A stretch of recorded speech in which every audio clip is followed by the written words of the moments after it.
বৃহস্পতিবার সন্ধ্যা থেকে শুক্রবার শুরু হয়ে যায়।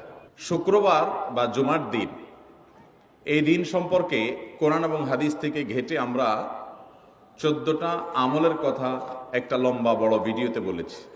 আজকে সেখান থেকে আমি সংক্ষেপ করে এই 14টার মধ্যে আবার অতি গুরুত্বপূর্ণ 5টা আমলের কথা বলবো ইনশাআল্লাহ। নাম্বার 1, সবচেয়ে বেশি যেটা করতে হবে পরিমাণে, জুমার দিন জুমার রাত, বৃহস্পতিবার সন্ধ্যা থেকে নিয়ে শুক্রবার সন্ধ্যার আগ পর্যন্ত পরিমাণে সবচাইতে বেশি করতে হবে যে আমলটা, সেটা হলো দুরূদ শরীফের আমল। নবী করিম সাল্লাল্লাহু আলাইহি ওয়াসাল্লাম বলেছেন, আকসিরু আলাইয়া মিনাস সালাতি মিন ইয়াউমিল জুমআতি ওয়া লাইলাতিল জুমআহ, তোমরা জুমার দিন এবং জুমার রাতে আমার প্রতি বেশি বেশি দুরূদ পাঠ করবে, দুরূদ প্রেরণ করবে।